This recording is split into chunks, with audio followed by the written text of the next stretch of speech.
Welcome to Edgemont Elegance, everybody. It is week 51 and we have a ton of action happening on site today. Well, in the last couple of weeks. So we've got paving stones going down for the driveway, which are just over my left shoulder here. Front door's been installed. Flooring is done. Well, it was done last time. Cabinets are going in still, lots and lots of cabinets. I mean, there's a ton of things going on all over the place. We've got crown molding going in, doors going in. It's just bedlam in there. Tons of action, tons of activity, all of course, organized and professional. Let's stop talking about it and go check it out. Come on, let's go.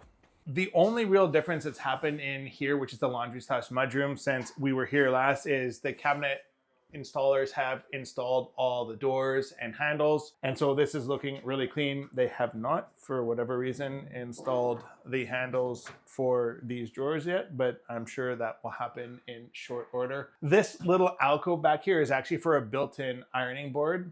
This may or may not be what the final solution is here, but it's a pretty slick, oh my goodness, it sucks in pretty tight there. So that guy opens up like this. This pulls up like that, and then ironing board, and then it goes back into the wall. That closes up, and no more ironing board. So really nice solution, clean, out of the way. Gotta love it. Makes a lot of sense, right? Okay, so moving into the powder room. So again, we've got all of our cabinetry installed in here. This is where the toilette shall go. Sink here, drawers here. So nice, spacious powder room. We've got trim going on. We've got crown going up. Don't think those were all here last week. And I don't remember if this door was here last time we were here either. But I mean, the progress, you know, and that's the thing. It's just every day, every week, a little bit more, getting closer and closer to the finish line. It's really coming along. Let's keep moving. So I slid the piece of cardboard over. I used to have a pretty decent vertical leap, but like a little out of shape right now. Need to get back on that vertical leap program. But nonetheless, door is installed. And again, you'll recall, and we talk about it, our doors always get finished off-site. I have not seen a site finished door that looked amazing, not ever, that's stained.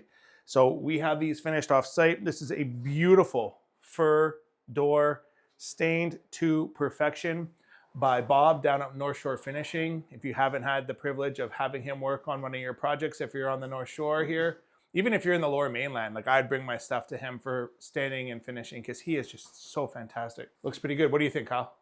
It's beautiful. Nice. All right, let's keep moving. And I mean, like if this doesn't tell you the kind of care that we have around here, like the reason why this sign is here is because we don't want people using the front door. We don't want that door getting damaged.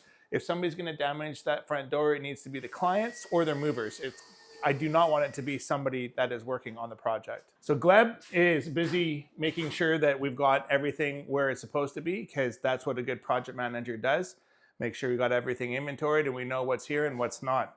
Very, very important. The other thing that we also will need to do is have one of our team go through all of this product and quality check it, because it is incredible. I mean, there's one thing I have noticed, and I'm curious if you've noticed it as well. Since COVID, the cost of everything has gone up and the quality of everything has gone down. So we really have to scrutinize everything that we get. I mean, honestly, half the battle is double checking that the product that we're working with isn't crap. Even though you're paying for Toto and Blanco, I mean, these are all very high-end materials, but still, they frequently come damaged, deficient, like they've got like little nicks and scratches in them and whatnot. It's crazy, honestly, but it's what it is. We keep moving. So just thought I'd poke my head in here and show you a client's office looking amazing. Really, I came in here to just show the drywall work that's happening for the Skylight. You'll recall from previous videos that the Skylight was originally a little bit bigger, and because it was bigger, it wasn't quite centered in the room. Client has an eagle eye for detail, and he wanted the Skylight to be in the middle of the room. So we ordered a custom Skylight. We reframed things in, re-drywalled, and bingo bango, we have got a perfectly centered Skylight.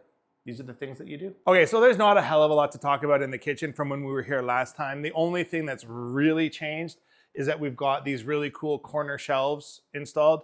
and they are not finished installed, because if that is the finished installation, that does not meet Eric's level of approval. But I am guessing that they are only just simply kind of sort of put in place because there's still other things happening that I'm not thinking about.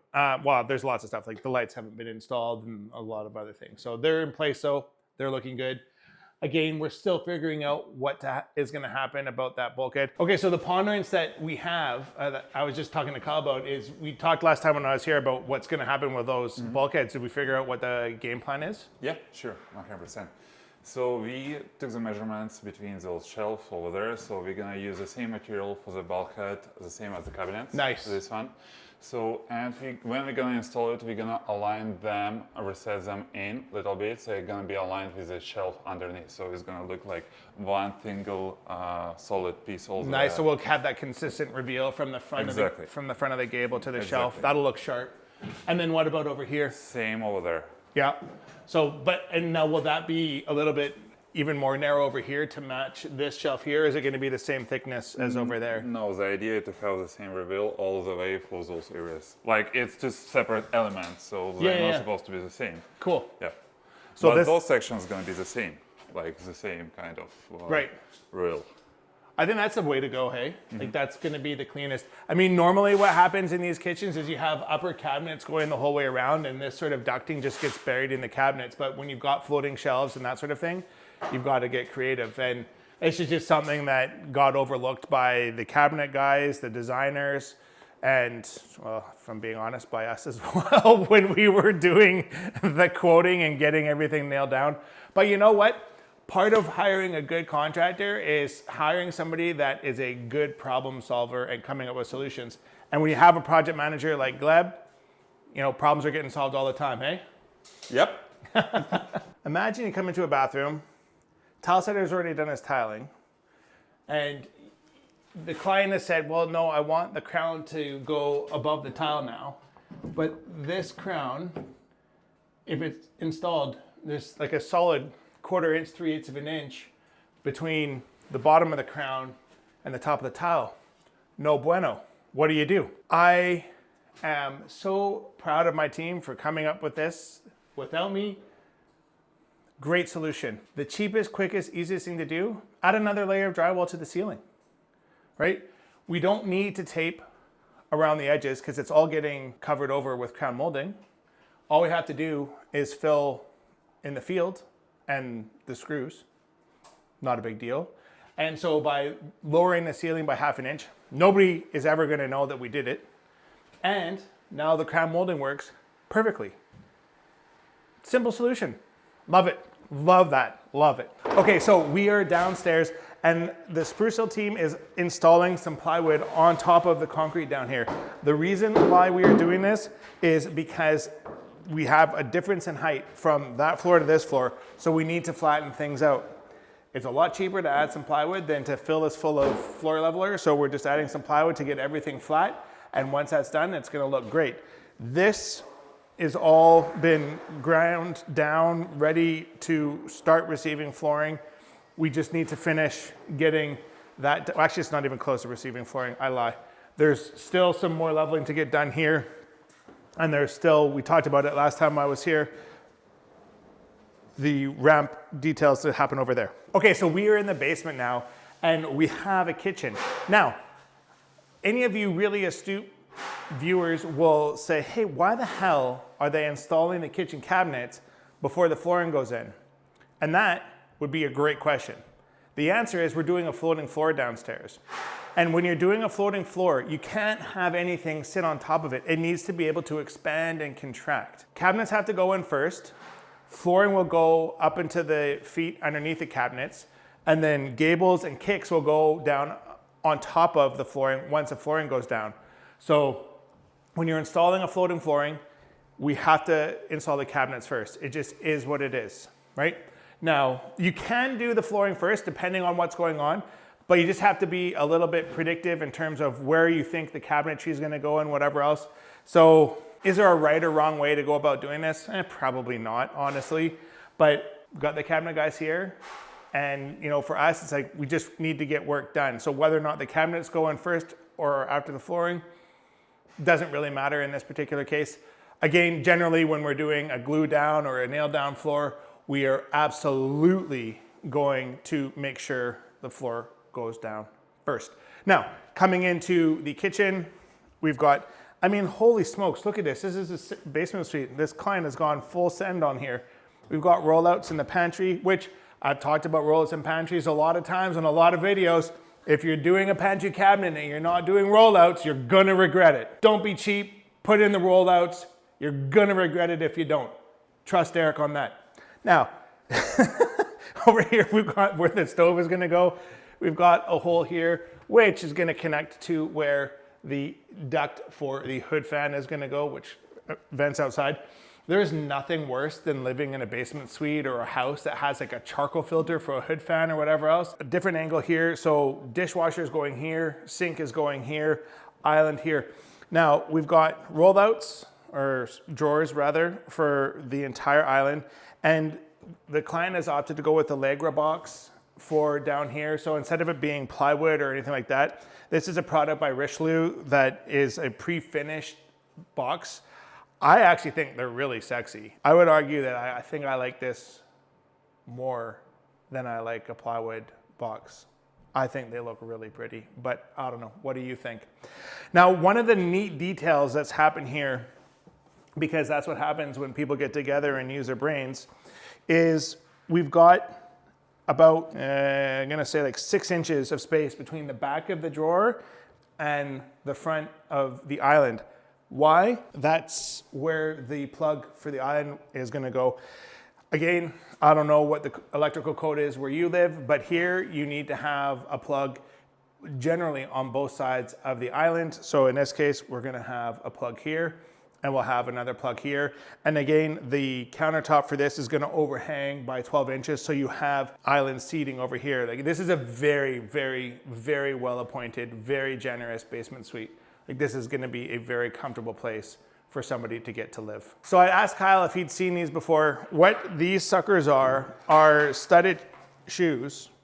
And what the flooring guys use them for is when they are laying down floor leveler, which is that really, really, really watery concrete, then they can walk around in that watery concrete and not leave massive footprints. Rather, it just leaves little stud marks. Now, I would say that in this case, some cleaning needs to happen to maybe reduce how big these studs are, but still, it's a lot better than putting your whole foot into the concrete. And I mean, they're pretty easy to take on and off. They just have like a little friction sort of thing here, and they come on and off pretty easy. Cool, right? Okay, so we're now out on the driveway here. So we have got the backing for the masonry wall that's gonna be going on along the driveway here. So that's looking fantastic. Now, this is a fact. We were inside shooting. I think these dudes had the paving stones like maybe to here when we went inside shooting. And now they've already slammed these suckers down and they're getting ready to push forward the next 8 feet. It's a really cool process to watch pros install paving stones. It really is an art form. And it's a lot of hard work. Like, this is really, really hard work. But I love this paving stone. Now, let me grab one here, Kyle. Okay, so this is the Villastone Granite paving stone. Now, I really like this paving stone. It's got a pillow top sort of effect to it. So it's got like soft edges on the side. And when it all goes together and once it's all cleaned up and sanded up, it really looks absolutely beautiful. Obviously right now, you know, these things look a little bit rough for wear because they've had stone upon stone on top of them. So, you know, this is just what it looks like as they're getting installed. This will get cleaned up and then it's gonna get sanded and it is going to look glorious. I'm guessing the next time we come here, this is gonna be looking entirely different again. Coming along here, right, we have minimal grades here because, well, architects. But you do what you do, and I think it's gonna look fantastic. Obviously, like with any sort of flat exterior surface, especially in Vancouver, the concern is water pooling. And, you know, having more slope is better. We always kind of aim for and hope to get a 1/4 inch a foot for any sort of concrete surface or anything like that. That seems to be the magic slope to really make sure water moves, but I think this is closer to like 1 or I think quarter inch a foot is 2%, and I think we're closer to like 1 or 0.75%. So not as much slope as we would normally like, but not too bad. In front of the garage here, we've got a linear drain. So all of the paving stones from roughly where the bump out is of the house behind Kyle is gonna slope towards here, and then the driveway is gonna go towards the front of the house from there. So that's that. Now, let's put this down because I don't feel like carrying it anymore. This beautiful area here is the kind of sort of landing area, if you will, for the primary suite. So that is the doors into the primary suite. So there's a nice little landing area there, which, I mean, it looks freaking awesome, does it not? I think it does. And if you disagree, too bad. I disagree with you. Now, coming through back here, we've had to raise this up quite a bit to get this to the level that the clients want it at.